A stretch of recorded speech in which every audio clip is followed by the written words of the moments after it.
Sarah's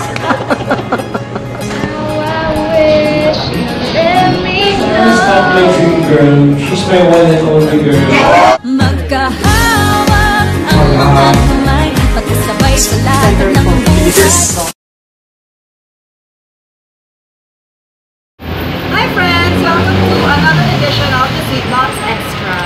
And right now, magaling lang natin sa Grand Press Con ng inaabangang movie ng Star Cinema at Viva Films and The Breakup Playlist, kung saan dumalo ang mga bida ng pelikula na sina Sarah Geronimo at Piolo Pascual. Silipin natin ang ilan sa mga highlights na naganap na Grand Press Con ng The Breakup Playlist. Ano nga ba ang special sa new tandem ni Sarah Geronimo at Piolo Pascual? When you were doing this movie, have you discovered something new about each other? Tapos yung second question ko, sabi mo kanina, ang hirap ng role ninyo. What makes it hard? And what about the film that you are so proud of that will convince everybody to watch it? Discovery is Pakapi. Sa lahat, mas gwapo talaga siya. At gwapo na sa TV, talagang iba pa rin ang gwapo niya sa personal. Sorry talagang nakakatuwa lang po na lahat ng mga kababaihan sa set. Si Papa B, nakasalubong pa siya nakasando.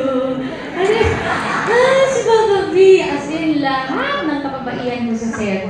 Lagi silang may mga compliments kay Piolo Pascual.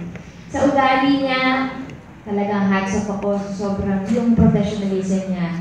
Talagang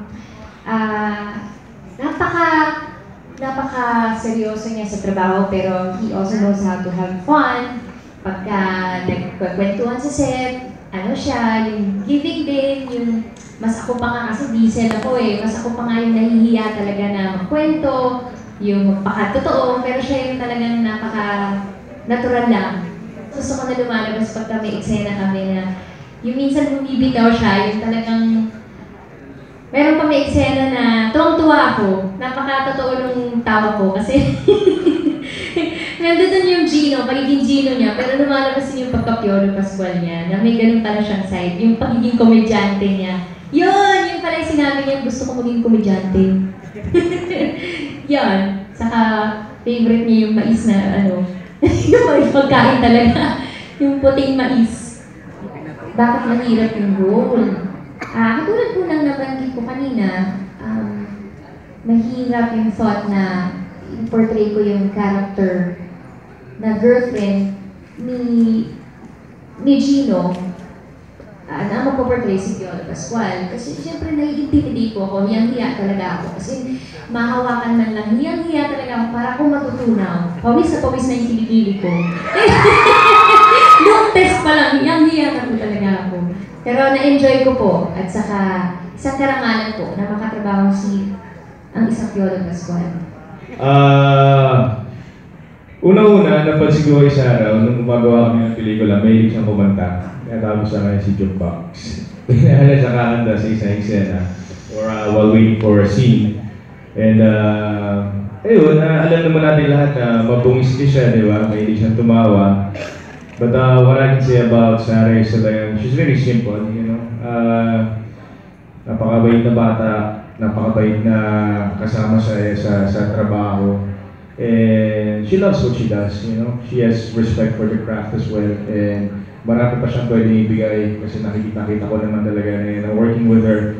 I didn't realize na abuti kami sa punto na magkakatrabaho kami pareho finally. But yun nga, so it was an experience working with her kasi ngayon ko lang siya nakatrabaho as a co-actor. Sa nakikita ko siya how she transforms on stage. Once na makita mo nag-perform na siya, wow talaga. I'm a testament to how she gave justice to the role.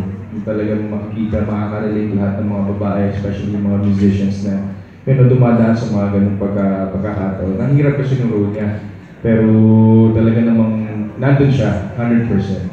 So, masaya ako doon sa nagawa namin. Pangarap ko maging rockstar At least sa pelikula nagawa ko, di ba? And what, I guess, the key para naman mag-work itong pelikula is, as much as cliche as it may sound, it's a love story. Pero this time around, since You're talking about the breakup playlist. This is not a musical. It's music heavy, scoring wise, but it's very relatable. What I like about Direct to Net and Direct Dance work is that it's real. Hindi siya make-believe. Walang perfectong tao. Kumbaga, for us to fall in love, for us to experience love, we have to be willing to go through the journey na masaktan ka, maging masaya ka, ma-in-love ka, at magalit ka. Ano ba ang magic ni Piolo and Sarah and why actors love to work with them? Hindi naman pwede sa amin manggaling yun. Siguro sa akin po, ang contribution ko lang talaga sa isang pelikula o sa kahit anong trabaho is I give my heart and soul to it. Hindi ko isipin kung sino ako, kung ano ako, basta ako, alam ko team player ako. And I'll do my best to make everything work for the project. Yun ang po sa akin. Ganun din po ako. Hindi, opo, wala naman pong sikreto. Siguro ang sikreto lang talaga is i-commit mo yung puso mo talaga na mabigyan mo ng maayos sa portrayal kahit anong role ang ibigay sa'yo. Yun po. Sarah also answered the question, what's the difference between the breakup playlist and Keira Knightley's movie, Begin Again? Hindi, ang similarity siguro po dahil yung sa Begin Again, kasi ano sila yung karelasyon ni Keira doon si Adam Levine. Pareha silang, yung boyfriend niya, yung sikat, rockstar, siya yung laging nasa behind the scenes, tumutulong sa kanya minsan sa mga kanta niya. Ganon. Kami kasi, pareho kami dito na magkatrabaho kami, pareho kami sumikat, magkasama kami doon sa success na yun, pareho na yung mahal ng music. Yung magiging conflict pala is yung pangarap din namin. Gusto niyo ba malaman kung ano ang nasa breakup playlist ng Sarah Geronimo at Piolo Pascual? Tingnan natin ito. Kasi yung breakup playlist, diba? Or kahit ano, yun yung pag-aalaga mo sa emotions mo na bawat emosyon kailangan mong pagdaanan. Or else mababaliw ka. Mukha robot? Ano ka? Kailangan mong pagdaanan yun. Oo, di ka naman robot, di ba? Robot ka ba, Sarah? Ito! Ay, kako ah! Bumalik tayo sa pelikulan. Pero naalala ko po nung kami nasasaktan. Oo. Kasi magkasama po kami ni Ate Juday sa Hating Kapatid. Magawa kami ng pelikula. Nasaktan ka noon sa Hating Kapatid? Sino ang nalapit sa'yo nung time na? Basta yun po. May music, no? Nakalimutan ko na lang yung music. Basta heartbreak song siya. Tapos nilakasan namin talaga yung tugtog. Kasi kumakanta lang kami. Ang iyak ako. Ganyan. Iyak ba? Hindi. Yun. Kasi parte ng healing process yan Diba yung alagaan mo yung sakit until mawala na. Mawala na. Ako kahit na anong pinagdadaanan mo sa buhay, may playlist ako, meron ako scoring, kaya sarap lang kasi pakikinig sa music. Ang sarap lang na alam mo yung daanan mo yung buong experience. So any given time, may tugtog ako kahit nasa ako.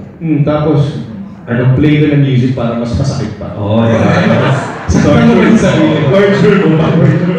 At yan nga mga highlights na naganap ng Grand Press Con at The Breakup Playlist na showing na on July 1st in cinemas nationwide. Mula sa Star Cinema and Viva Films, starring just with Sarah Geronimo at Piolo Pascual under the direction of Dan Villegas. Ako nga po pala uli ang inyong entertainment vlogger and YouTuber, I am Miss Scorpin. Until next time po dito sa The Seatbox Extra. Bye! Paano bang magmahal? Palagi bang masasaktan?